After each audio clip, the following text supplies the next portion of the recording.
Push past the finish line with nutrition that fuels you. CanPrev is proudly Canadian and has been delivering supportive natural health supplements for over 2 decades. Whether you're looking for EAAs to optimize your performance or targeted collagen peptides for your post-run recovery, find unique formulas for your unique health needs. Discover more at canprev.ca. When Mark Bomba accepted the head coaching role at Queen's in 2020, he inherited a men's program that was decades removed from their last appearance on a national cross-country podium. For the new head coach, the climb back to the top of the mountain had to begin with a strong culture, and his top priority was identifying just one athlete who would buy into the team-first ethos he was trying to build and serve as a pillar for the rest of the team in years to come. Less than 24 hours after that hiring announcement was made, an email from a keen Toronto area high schooler named Roman Mironov appeared in the new coach's inbox, expressing his eagerness to run in the tricolor kit of the Gaels, and Bomba knew he had his man. 5 years later, the men of Queens are now back-to-back USports National Champions, with Mironov himself scoring all Canadian honors to assist the Gaels in both team victories, and Bomba being named 2025 USports Men's Coach of the Year. Fast approaching the end of his time as a student athlete at Queen's, it's safe to say that the version of the varsity cross-country program that Mironov is leaving behind is a far cry from the one he stepped into 5 years ago, and that the culture he and his team spent years nurturing into a juggernaut shows no signs of slowing down. Today on the Shakeout Podcast, we're joined by Roman Mironov, the captain of the 2025 USports Men's Cross-Country Champion Queen's Gaels, and Mark Bomba, to recap their dominant team victory last week in Sherbrooke and retrace the incredible arc of the program's trajectory since 2020, culminating in back-to-back national university titles. Mark, Roman, welcome to the Shakeout Podcast. So glad you could join us today. Thanks, Sean. Thanks for having us, John. Really excited to dive into both this team championship this year, but there is a bigger story to tell, and that's really about the way that you guys have turned the Queen's program into a total powerhouse. I mean, back-to-back championships is no small feat. So I think there's no better place to start than with this season and with the events of just last weekend in Sherbrooke. Roman, it's one thing to win a national championship, but it's arguably a more difficult thing to come in the next year and live up to the expectations that you've created for yourself. What was the sentiment like amongst the team heading into this 2025 season, knowing that you were no longer the dark horses and you had that target on your back as reigning national champs?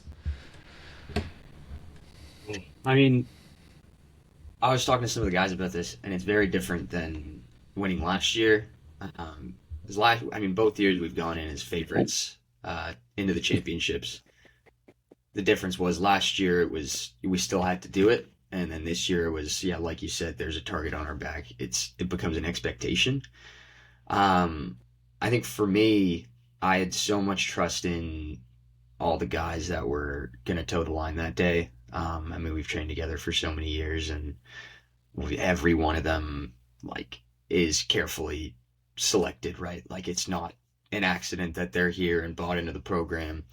So I'd say, honestly, this was the least nervous I've been about a championship, just because I knew everyone was going to do what they had to do, and I was confident that we could show up on the day.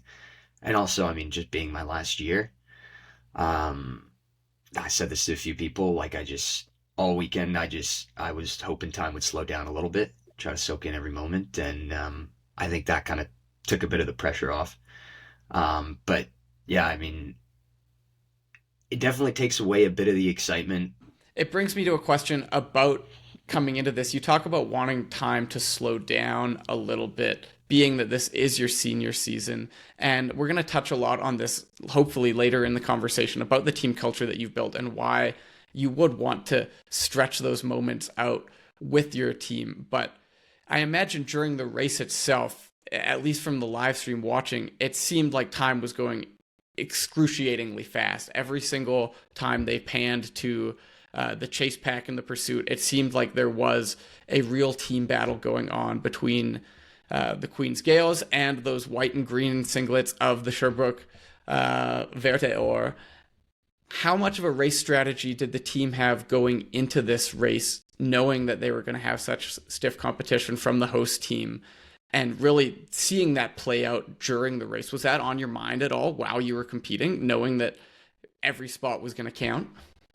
Oh, of course, always is. I mean, luckily we have a great relationship with Sherbrooke, I think, and they'll attest to that. Like, we're all great friends, and they definitely push us to be better. I mean, they've been on our minds the last 365 days, right? Yeah. Since they came second to us last year, that we knew they were bringing on some new guys and they were going to be a deeper team this year. We also knew obviously the championship was going to be on their home course, and Sherbrooke has some very passionate fans. I've never seen anything like it. There was a guy with a chainsaw on the side of Wow. the on the side of the course, so you're running through clouds of gasoline smoke, and it was wild. I didn't even, yeah, like you said, time went by so fast. It also, the loop was a bit short. It was only 1.7K, so with a few add-ons. So I think that kind of, it made it feel like a track race almost, like you're just going around and around on these smaller loops. At least that's what it felt like. But yeah, I mean, you know the guys that you need to get, and you know the battles that you need to win. And everyone kind of knows, everyone's got, their guy from the other team that they're eyeing down. Um, but yeah, I mean, you can't think too much about that. The championships can go any kind of way, right? Like the start this year was a very kind of tight turn into a steep downhill off of a track. Like, it was super random, so we knew we had to get out. And if you kind of got caught in that mix a little early, it'd be really hard to move up later. So, just focusing on your own race, and eventually as things kind of settle down, you know the target. Mark, question for you.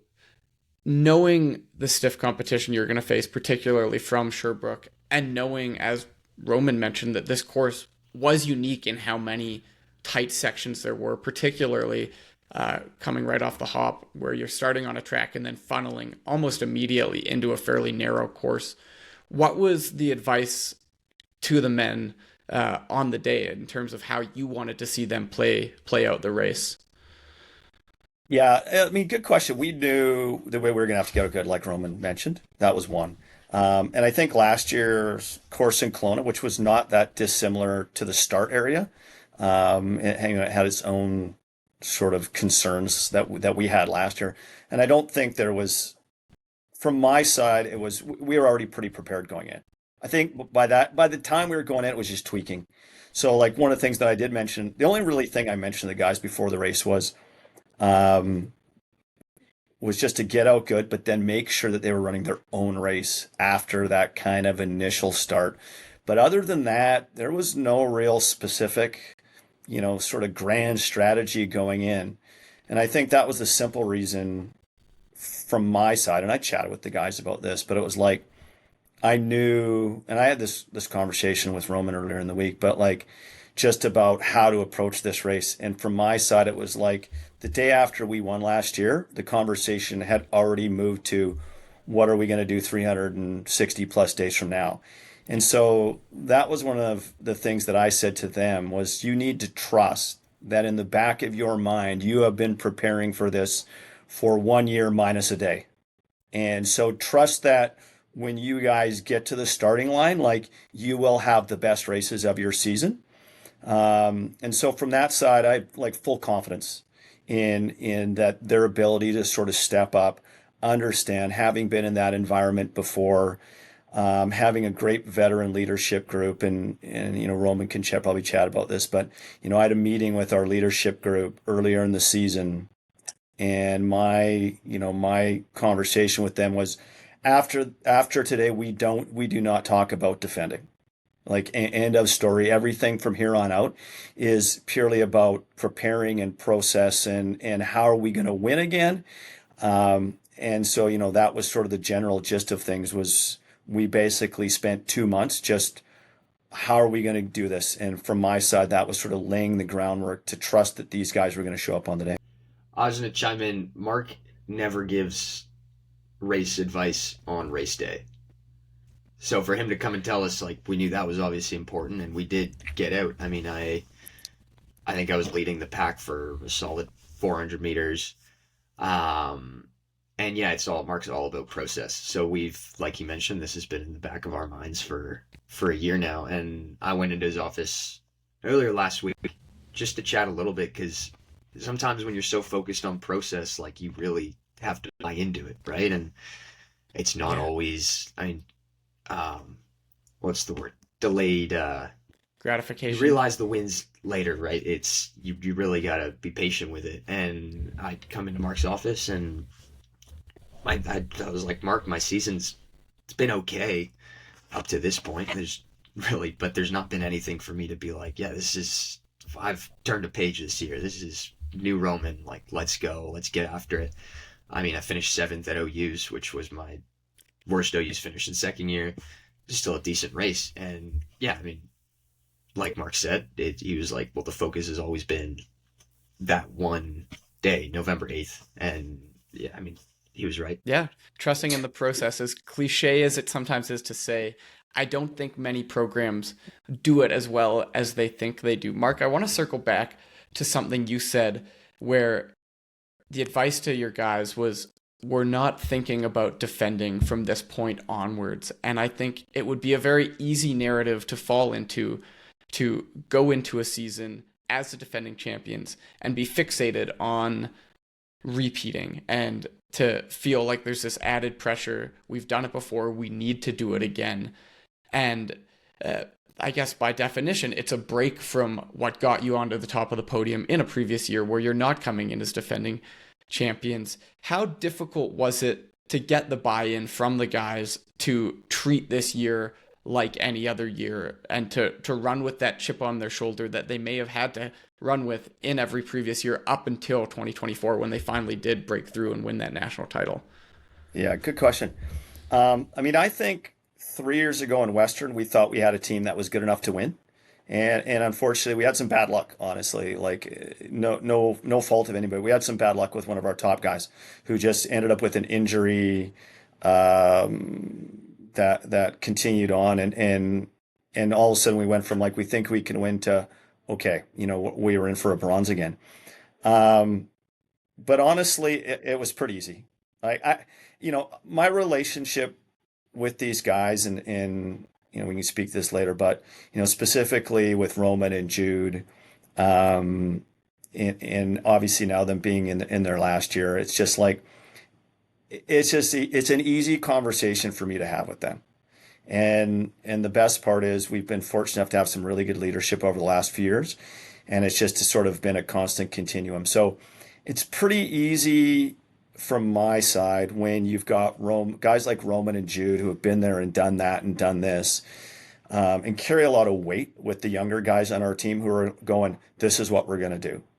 And so I have 100% trust that when I have those conversations with them, that they are going to carry out that sort of messaging to the other guys on the team.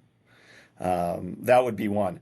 The other side, honestly, and I know you asked Roman this question, I think it's probably, I'll go back to it, but like last year, honestly, was one of the least, these guys probably don't know this, but was probably one of the least enjoyable coaching experiences of my life in the sense of, and I don't mean that in a totally bad way, but like we went in as the prohibitive number one team last year, and I think all of us had, like, I had been on teams before that had been contending, but never teams that were supposed to be that assured of winning. And carrying that sort of number one ranking from the beginning of the season to the end was exhausting.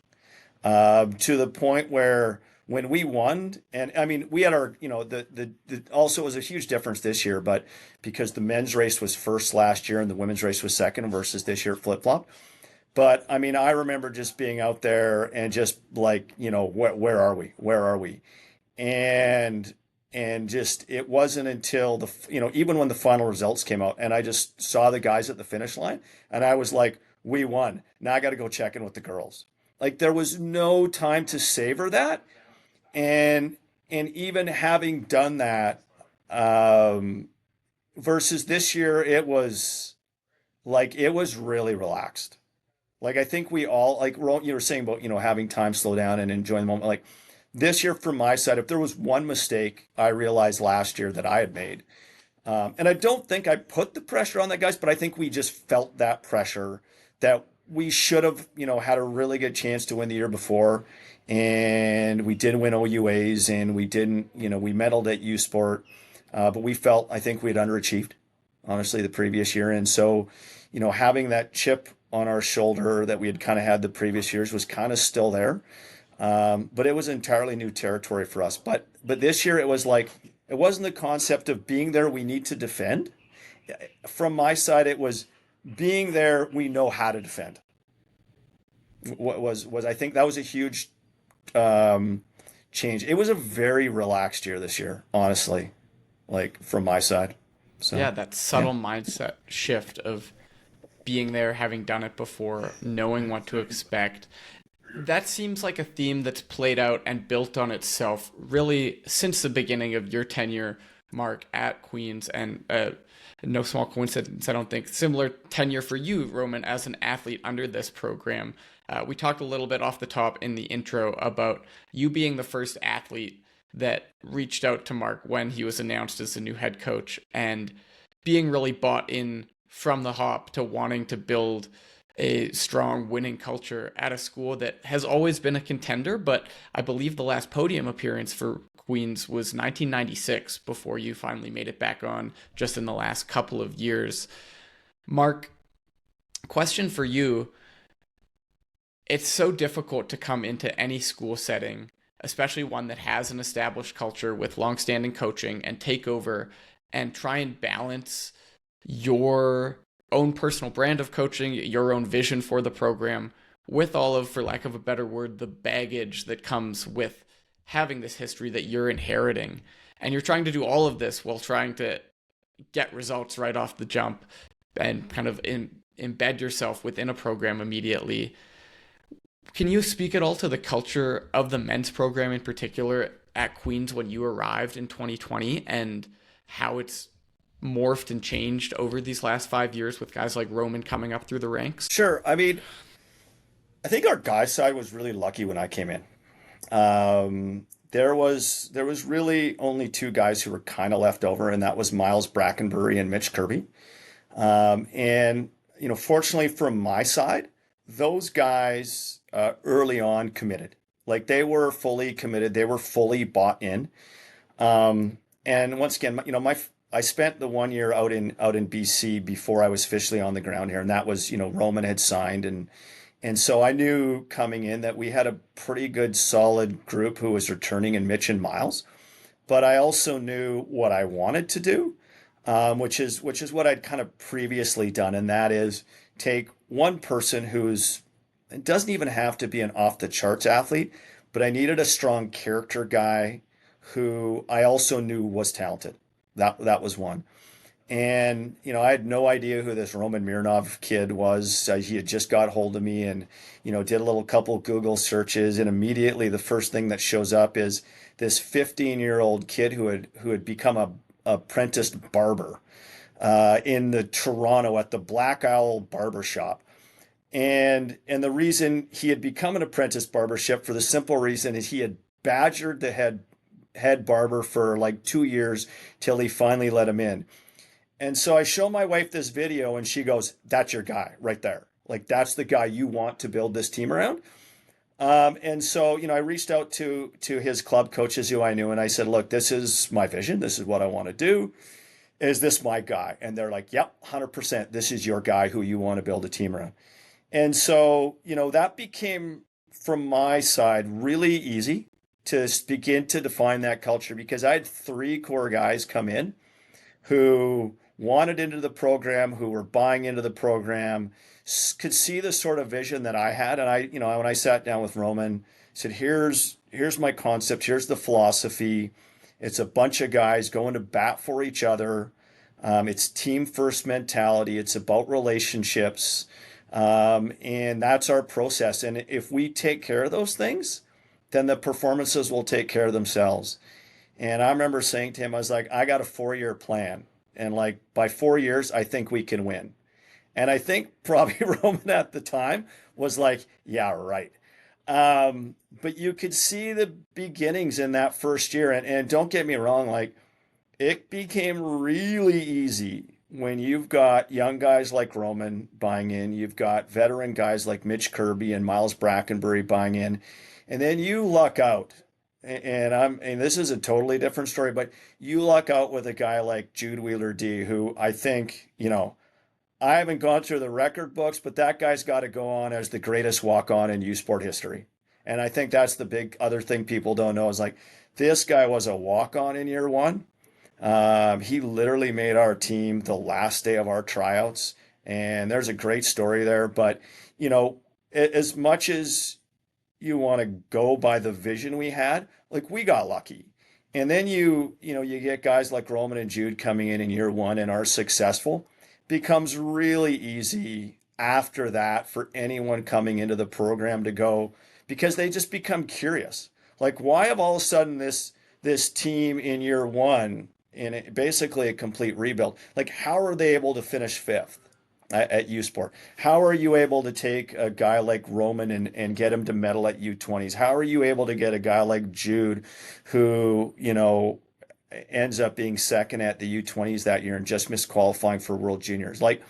And so it becomes really easy to attract people because they become really curious about like what's going on at this little program, that really has no business at that moment in time competing against the more, acknowledged schools in U Sport at that time.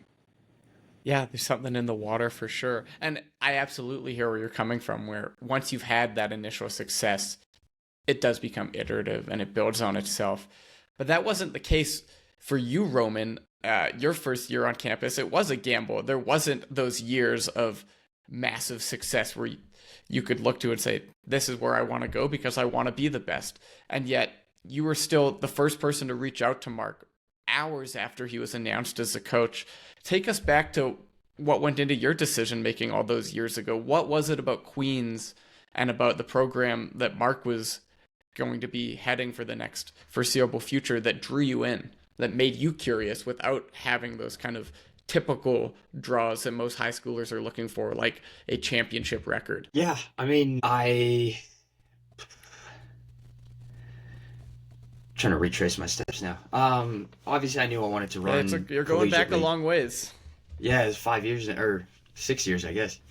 Um, that was during COVID, and during COVID, running was all I had. Like it, kind of kept me sane. Like I think a lot of other people. I was a huge fan. I spent so many hours watching all kinds of different flow track videos. They tour all the track houses. They call it the Track Shack, which we've named our track house in honor of Of that. course. And you just see all these different bits and pieces from different programs, and I'm like, oh, this part of the NAU team like sounds like so much fun, or this part of the New Mexico team, like this is super cool. Like, and then I had no idea where I was going to school until Queens wasn't even on my radar because I mean at the time there was no coach. And then I heard obviously Mark had gotten hired, and I was familiar with Mark because I had seen some Athletics Canada webinar where he basically did a case study on Regan. Uh, and his mic was all cutting out, That's and the Regan being video a was, two-time Olympian. yeah, and the video quality was horrible, but I was like, I don't know, I was bought in. This guy knows what he's talking about. And he gets the job at Queens, and obviously academics were important as well. So now here's a school, um, great academic reputation, got obviously Mark, very respected coach.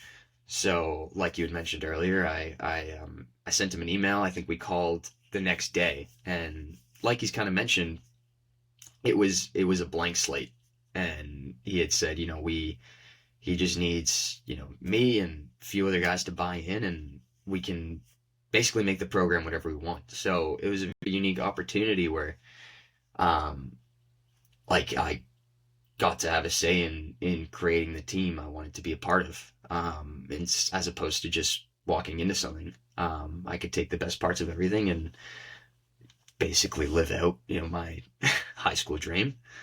Um, and Mark's training was interesting. I was bought in. But the other thing, sorry, that I don't know if I've mentioned this to Mark ever, but speaking with a lot of other coaches at schools, obviously I was looking all around Canada and spoken to a few schools in the States, and I'd ask coaches what their goals for their program was, and a lot of them would say something along the lines of like, "Oh, we want to win our conference meet," and I'd hear that and go, "All right, well that's great, but your conference isn't that good. Like if that's the bar, I feel like we can shoot a bit higher than that."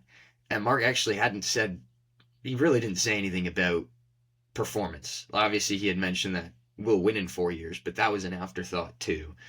You come to a school like Queens, you get to recruit all your best friends to basically build a program from the ground up. Develop leadership skills and everything. And it's gonna get me emotional, but yeah. His vision for the program, it wasn't just centered around winning OUAs or being on the OUA podium or even the USports podium. I feel like it went beyond that into how what we do running collegiately at Queens in USport, in the OUA, how that's gonna play into sort of the broader sense of our lives and what we're gonna take with us, when we're done at Queens. And has there been open question to both of you? Mark, maybe I'll let you start from the coaching perspective. Do you think that mentality has played itself out in a certain type of athlete being attracted to your program or thriving once they're in your program? We're now a few years removed from when you really had to sell on culture first. You could take the approach of selling on results exclusively. Come here if you want to win national championships. We're the school to beat. But it seems to me that there is something more in the culture of this team that really is team-focused, team-centered. Has there been a particular type of athlete that you've seen thrive in the Queens environment, even now that the success has followed? It's interesting. It's interesting now. My recruitment emails and even my recruitment conversations are very different than they were, 4 years ago, where it was like, come on in, you'll have a chance to compete. Now it's like you might have a chance to compete as a first-year athlete. But I think the other thing also too is, that the overarching philosophy hasn't changed from my side anyways. What's changed is our results. Yeah. And so, I think anyone coming into our program now, there's got to be that simple buy-in. And a few years ago, it was like, hey, come in, we'll help you do this. That's not the messaging anymore. The messaging is, here's our culture, here's the environment, here's how we do things, here's why I think we are successful. Like, you now want to come along for the ride? Great. Then you're going to come into this environment and you're going to have to buy in pretty quick. And it's not that our guys don't ostracize people, but it's one of those things where they know what they want. They know how they want to do it. And it's like, you're either going to come along for the ride with us or you're not, because we know how to get there, and we know our processes, and we know how we treat each other and all those sorts of things. And, at the end of the day, from my side, I've always said to them, it's like, you walk out of here a better person, then you'll walk out of here a better athlete. Yeah. And that's always been the overarching philosophy that I've always sort of tried. And once again, don't get me wrong, I'm as competitive as anybody, as I always say, but there becomes a point where I'm only so competitive. And if that means, running an athlete through a race because we need the points, but they're going to get injured, like, I won't do that, as a bit of an example. And I think, I'm hoping anyways, that the athletes I work with know that I'll put their interests first. And so there becomes a level of trust between myself and them in that regards. You talk about the program culture knowing what it is now and almost being at this point of self-perpetuation, where there's a solid Queen's identity of, this is what we stand for, this is the way we do things. If you're coming here, you better be willing to buy into that. Does that differ at all from those early years when you were first on campus, Roman, where the leadership group that came before the coaching change was very small? You mentioned a couple guys, Miles Brackenbury and Mitch Kirby. Did you feel like you had an opportunity to shape the culture earlier on than you may have had if you were to join the team as a rookie now? And maybe you can speak a little bit as well to the role that those guys played in helping cast a vision for the future, even knowing that they weren't necessarily going to be around to see it through to fulfillment, to see the end of that 4-year plan that would hopefully culminate in a championship. Yeah, I think my answer will also tie in your last question. Running at Queens is not the easy option. It certainly wasn't when I decided to come to Queens, right? The team was, there was no team basically. We had to build it from the ground up. We don't have an indoor track that we have regular access to. We don't even have a 400-meter track, and the weather in the winter here is awful. It's terrible. It's so windy and so cold. So if you want to run at Queens, you have to want it. And you have to be okay with, running a Monofart like up at Fort Henry when winds are howling and it's 1 degree and pouring rain, and it's not always fun, but you have to want it, sort of to come here. And I think in the early days, obviously like Mark mentioned, we had a great group to start with, and Miles and Mitch are both from town. Like, they've run in Kingston their whole lives, and it was good to have them to kind of bridge the gap between the present and sort of the past. Through them, I've gotten to meet a lot of the guys that they used to be teammates with prior to 2020, and they all and we all get along, right? They're always rooting for us. They're always getting messages after races. Like, it's good fun. It keeps us connected. And yeah, so obviously knowing that coming into Queens, I knew it was going to be a blank slate, and they kind of got to take what they knew from the past and blend it with what sort of Jude and I wanted for the future.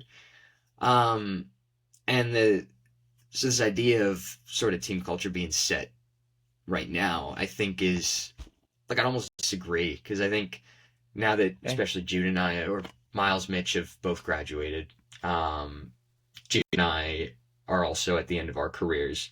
We've kind of given a lot more room for the younger guys to sort of step up and make what they want of the program. Because I'm not going to be our next year to see it through. It's going to be their team, and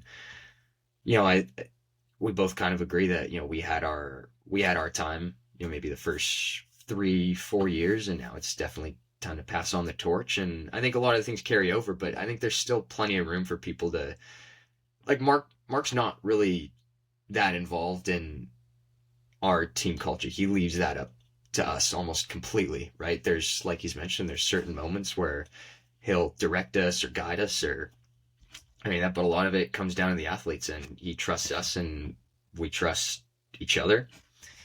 So yeah, I think team culture is always evolving. Every year is completely different, and I think that's kind of part of what's special about it. But I think the key principles kind of carry over, that everyone that's here wants to be here, and whatever they make of the team is up to them. Mark, would you agree with that in terms of the culture that you see? So what Roman's just said is exactly what I'm getting at in respects to our team culture, right? It is a constant evolution. And from my side, very much, as I often say to them, like, I will decide the size of your sandbox. You get to play within your sandbox, and whatever you create is up to you. And obviously, first years, their sandbox is not nearly as big as fifth years. And so, I think going back to what Roman said, probably articulate a bit better, but that was always part of that culture. Like, and I go back to all my years of teaching in that sense, and it really impacted how I wanted to define the team. And that is, like, I had a grand overarching philosophy and a set of ideals. They got to figure out exactly what that looked like. and every group and every leadership group was going to be a little different. And those dynamics were always going to be a little bit different. And, from my side, what Roman's just said is exactly the type of culture that I wanted, where you have a strong leadership group that I can trust to basically go, okay, here's the grand vision. Here's how we're getting there. Here's the macro ideas. You guys get to figure out what that's going to look like on the ground. And if I see if there's any major problems, then those guys get called in and we have a conversation. I don't have to have many of those conversations, and it's mostly if there's I've got a concern because someone's come to me and said something or something like that. But yeah, no, I mean that was always the overarching concept that they would be defining the culture of the team, and that I was gonna sort of be in here and there, and making sure that the general direction of the team was always kind of going. And honestly, a lot of those things, sorry, that come down to a lot of my more sort of one-on-one or small group conversations that I have with them. And I always sort of have been of the ilk, like, you throw out an idea, and as I say, I'm a patient man. I knew that this was not going to grow all in one day. And so for me, it's like, I'll throw out an idea, I will put somebody on the spot to do something, and then they figure out exactly what they want that to look like. And then that begins to define, the environment, their day-to-day environment, and how they function. Roman, you wanted to jump in there. I think part of, yeah, the culture is like taking a step back and letting other people define it. I think I didn't talk enough about Mitch. Mitch was our veteran guy when sort of we showed up, and he was a bit older than Jude and I, and more experienced. He had been in the circuit, obviously, for a number of years, and I think he definitely kept us in line the first couple of years. When we were a bit younger, maybe bigger headed, arrogant, whatever you want to call it. And he kept us straight. But never kind of not dissimilar to Mark. Like, he was never telling us what to do. Instead, kind of just led by example. And Miles, Miles is one of my best friends. We lived together for almost my entire time at Queens, and Miles is probably the nicest person ever. I think that's a pretty unanimous take, and so we had so many discussions about what we wanted for the team, and always kind of going back and forth on different ideas and disagreeing on things, and eventually you get this group. And I remember distinctly last year when Miles knew it was his last year, I could tell he was just staying out of it and just appreciating kind of what was going on. And I think I definitely relate to that this year. Sort of passing the torch on to the younger guys. Like, I take a lot of pride in having been part of a program where we kind of got to define the culture in that way, and part of that being that these guys were going to step in, and I was going to trust that if I were to leave Queens today, they would take care of the program, and it would still be what it is today, right? But with their own twist on it. And so that's super cool to see. And I'm definitely a soak up every last moment of it. It's a unique spot to be in, where you reach the kind of natural end of your time as a university athlete, and you don't feel like there's so much still to do, stuff that's been left undone, because the team that's coming up behind you is taking the reins and turning it into what they want it to be. And that what they want it to be is something that you can be proud of as you kind of look to the future where you're going to become an alumni. I don't think that that's an experience that every athlete gets, but I think it is a testament, again, to the culture you inherited, that you were then able to steward because guys who came before you gave you the ownership over it, and you had a coach that was willing to give the athletes the ownership over it, and now you get to pass that baton on to the next generation of guys who are going to keep grinding it out in the Queen's way, and turn the Queen's way into what works best for their specific group. I want to take a moment and get into some of the nuts and bolts. We haven't really touched on the kind of hard training side of how you guys were able to pull off this back-to-back. And I know that that's going to be immensely interesting to a lot of our listeners, myself included. I'm going to put you on the spot again, Roman, here to give it your best shot. You've obviously been working with Mark now for 5+ years. How do you define the Mark Bomba School of Endurance Training in a nutshell? What is his philosophy? I know that this could get you kicked off the team, but you're so close to the end of your time now that I feel like it's a risk you can probably take at this point. But give it a shot. What's the Queen's method under Mark Bomba? Mark is if I could use 2 words to describe Mark, he's a mad scientist.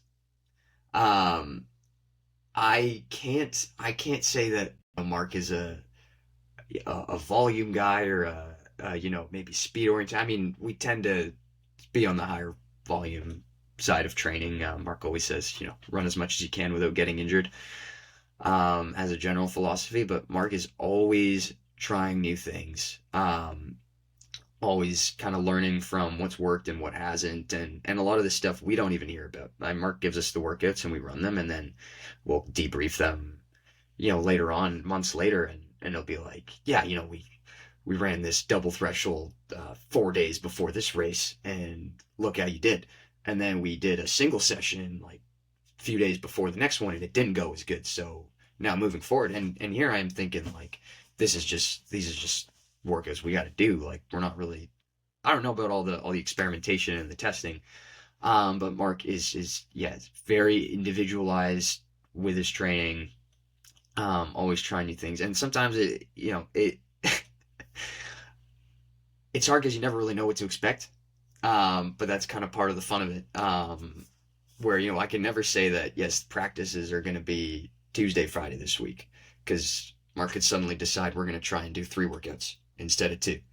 And so it's this constant back and forth, always testing, kind of new things and iterating. But I think, and Mark will agree with this,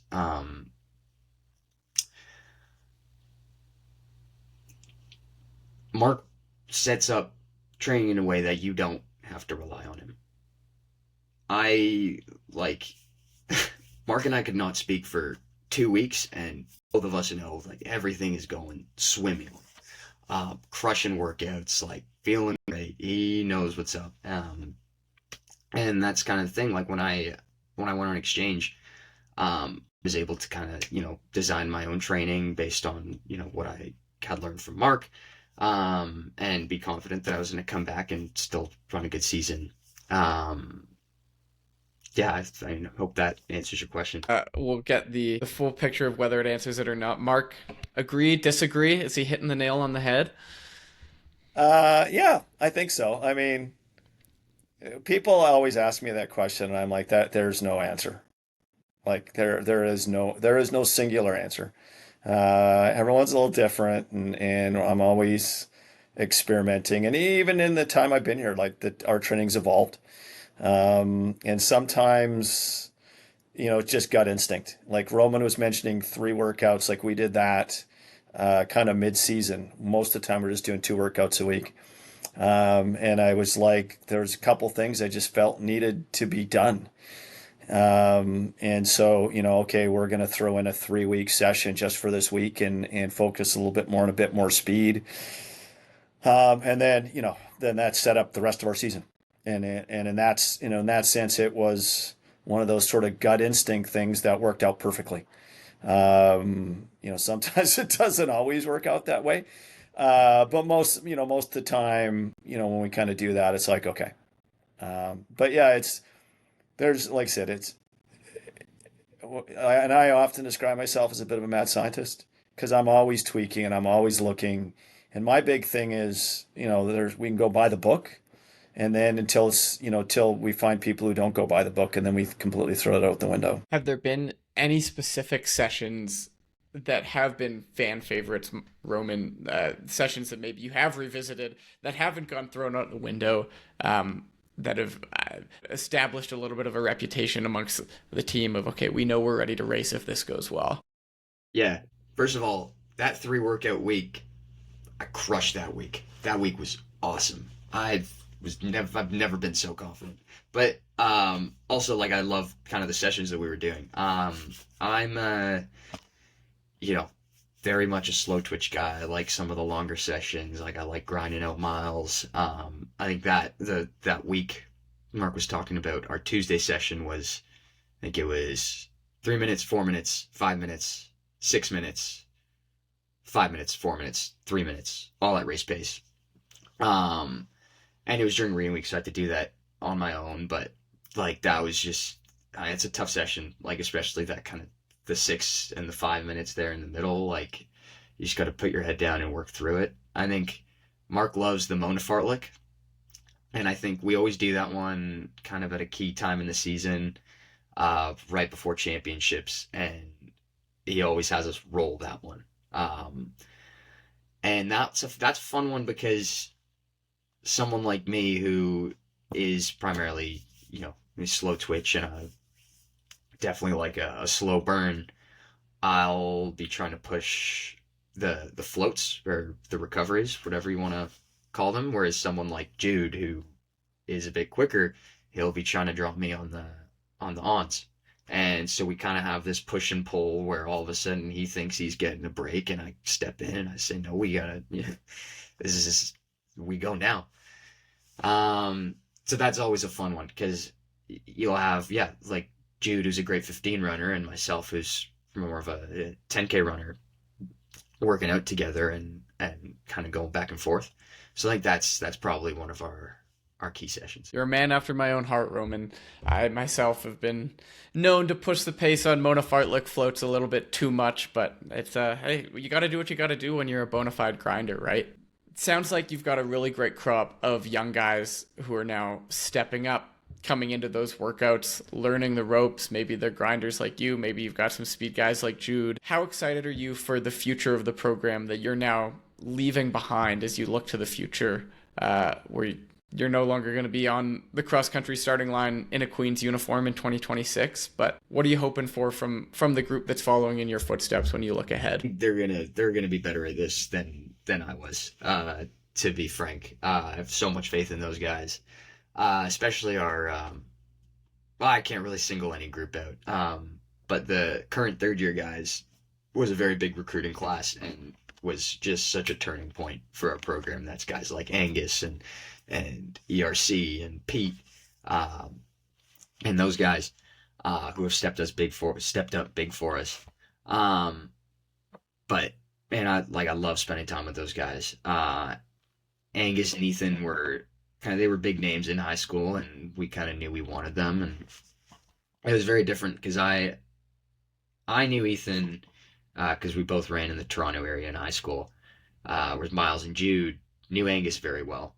And we were kind of going back and forth about, who we wanted more or whatever, and, going to bat for our guys, and they ended up both coming and being roommates, and it was, yeah, like, incredible. Those guys are phenomenal leaders and unique personalities, and they bring a lot, and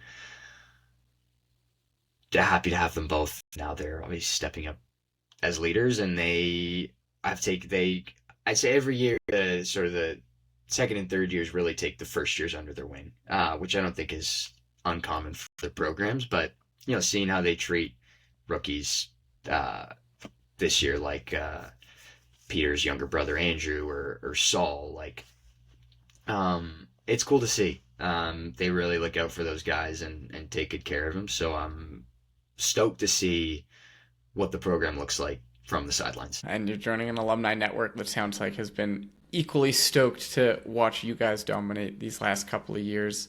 Mark, final word to you. Now that you've reached the top as a team, and I think I already know where this answer is probably going to go, but what's it going to take to keep this forward momentum going with new guys coming in every year? And how do you maintain that same team-focused mindset that's gotten you to this point? Yeah, honestly, for sure, Brooke, to graduate some guys, I think would be super helpful because they're going to be pretty darn good next year. But it's it's the same thing. Like you sort of going back to earlier, like Mitch Miles set, in place a certain tone. And then, Roman, Angus, Jude, Tanner, like all these guys have kind of inherited those similar mindsets. And, it's the one thing now where I see such a difference from, Roman's first couple of years where guys have people to look up to. That's huge. There's those role models, there's those mentors there. But I also think now there's a certain expectation, not of performance, honestly. Like, we'll get into this, and I'm sure those conversations will happen about trying to win again. But honestly, at the end of the day, like, it would be awesome. And like I said, and we'll talk about it, but it's it's not the biggest it's not the biggest of goals from my side, right? From my side, it's knowing that the people who are coming in are walking into a team that, yeah, it can contend every year, but more relevantly, are walking into a team where they're going to learn what it takes to be successful. And that's sort of what I was going back to earlier. Like every team's going to be a little different, but there's continuity there, and there's a continuum of the concept of paying attention to the processes and how you treat your teammates and what's expected of you if you come onto this team in respects to your work ethic and setting high individual goals, not and by that I mean not just performance, but more along the lines of like setting those high goals about I'm going to do the little things and I'm going to make sure that I'm at all practice and I'm going to make sure that during homecoming weekend I'm not out carousing and getting in too much trouble, and that doesn't mean that we always say this, like we want you to come here and have a great university experience 100%, but you got to pick and choose your spots. And I always used to say that when I taught, it was like maturity was, and I say this to you guys from time, I was like, maturity is not being an idiot. Maturity is knowing when and where you can be an idiot. And that's really one of the things that we talk about. It's like knowing when and where to choose your spots. And I mean, those are the things from my side, the larger concepts of the culture that's in place now that does get passed down. And that goes back to what I was saying before at the very beginning about when I was talking to these guys about my belief in them, that being a group who had been there and done that it was not the concept of going and having to defend. It was the going back to the concept of knowing how to defend was way more important to me than actually defending. Like if we would have lost to Sherbrooke, and they're an awesome group of guys and their coaching staff's amazing, and great deal of respect for those guys. Like I know it was pretty funny this year's championship and even last year's championship. I almost go to those Sherbrooke guys before I go to our guys. And I'm basically like, you scared the living, daylights out of me out there because I'm looking at the scores and even this year's group where with a mile to go, they were 11 points down. And I was like, geez, like what's going to happen? And we had a few guys who put the hammer down the last mile, and we ended up winning by a fairly comfortable margin, but it was not that close for majorities portions of that race. But when I said the concept of defining a culture, that's kind of what kids who are walking into our program now, like that's kind of what they know they're getting themselves into. It is that attention to the process and the concept of being a better person, and the idea of you're going to come in here and you're probably not going to be a leader in year one, but you're going to learn from one heck of a good leadership group. And the interesting part from my side, it's really interesting, and I'll single out one guy specifically, but like Owen Danby, who came into our program, is not a heralded recruit. Like he was, he went to school or he was in the same group as Angus and so on, and having these conversations with him, but he bought in early on. And it's super interesting for me to get feedback from athletes who now look at Owen as a second year athlete. So I mean last year, not even this year, but look at him as a leader on this team. And like those are the sort of guys, like, and Owen was our seventh guy at USport this year. But those are sometimes the people on our team who don't get the notoriety, who kind of fall a little bit by the wayside when people talk about our program. But like a guy like Owen plays as an important role as a Jude and a Roman, even though he's a little bit younger and he's not as experienced.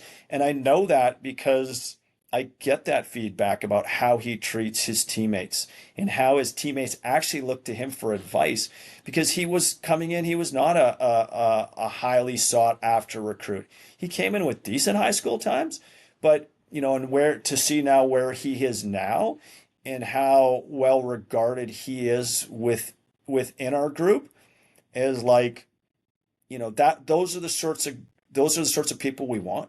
And those are the sorts of people who define our team as much as the people who get the awards and the accolades for winning or doing this or doing that. It's often those unheralded guys on our team who have as big an impact on our younger guys as some of our older guys do. The success that you're building is one that seems like it's less contingent on just pure talent, and the type of success that's sustainable is the type that starts with doing the little things right, buying into a commitment to team, a commitment to emphasizing those big goals that you set out collectively as a group. I love that you mentioned that you want your guys to have a great university experience and that it's a balancing act, as it is for all student athletes, of knowing when to play those cards and when to hold back and keep the bigger goals in focus. Tough to make an argument that you could ask for any better university experience than to have a double national title coming home to Kingston. Roman, I'm sure that you would agree with that as you look back on your time.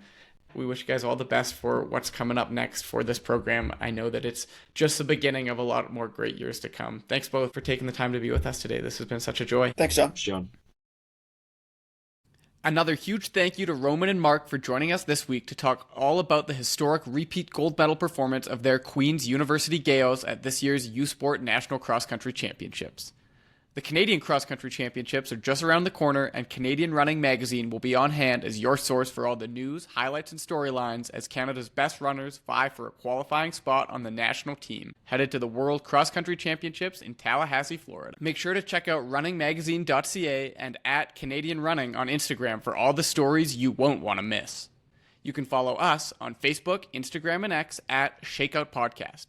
While you're at it, make sure to subscribe to the show on YouTube, Apple, Spotify, or wherever you get your podcasts so you don't miss a thing. That's it for this episode. I'm your host, John Gay, saying thanks for stopping by, and we'll see you again soon for your next Shakeout.